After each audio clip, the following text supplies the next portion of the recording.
화해라는 단어의 뜻을 아십니까? 갈등이나 싸움을 멈추고 둘 사이의 나쁜 감정을 풀어버리는 것을 화해라고 합니다. 더 이상 서로 미워하지 말고 이제 사이좋게 지내라는 것, 그것이 화해죠. 그러므로 화해라는 것은 둘 사이가 동등할 때 사용합니다.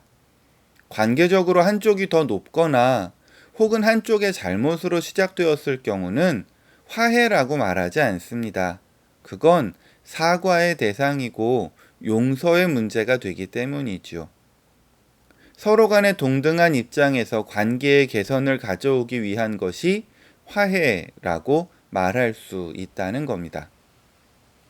하나님과 우리가 화해할 관계일까요? 오늘 우리가 가진 성경은 화목하라고 번역하지만 실제 다른 많은 성경들은 이 부분을 화해라고 번역하고 있습니다.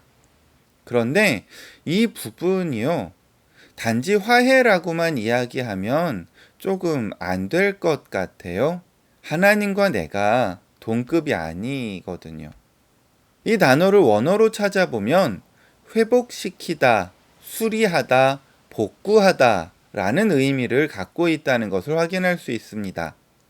그러니까 예전에 하나님과 맺었던 관계를 회복하기 위해서 노력하는 거라는 거죠. 하나님과 이 화목하라는 의미는 다시 이전 상태로 돌아갈 수 있도록 노력하라는 의미인 겁니다.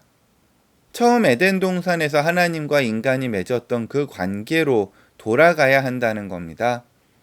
그리고 그를 위해서 하나님은 우리를 의롭게 만드셨다는 거죠. 우리가 죄를 가진 상태에서는 이전과 같은 관계를 맺을 수 없으니까요.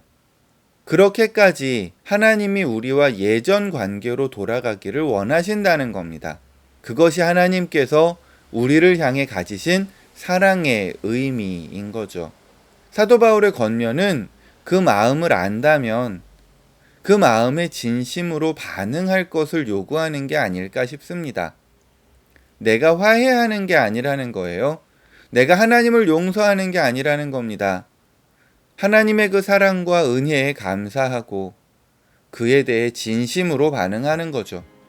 진심 어린 감사를 표현하는 겁니다.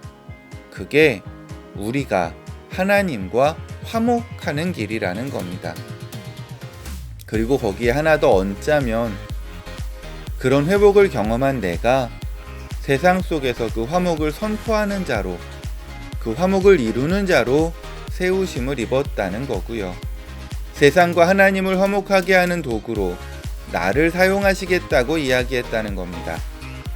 그게 오늘 본문이 이야기하는 것이 아닐까 싶습니다.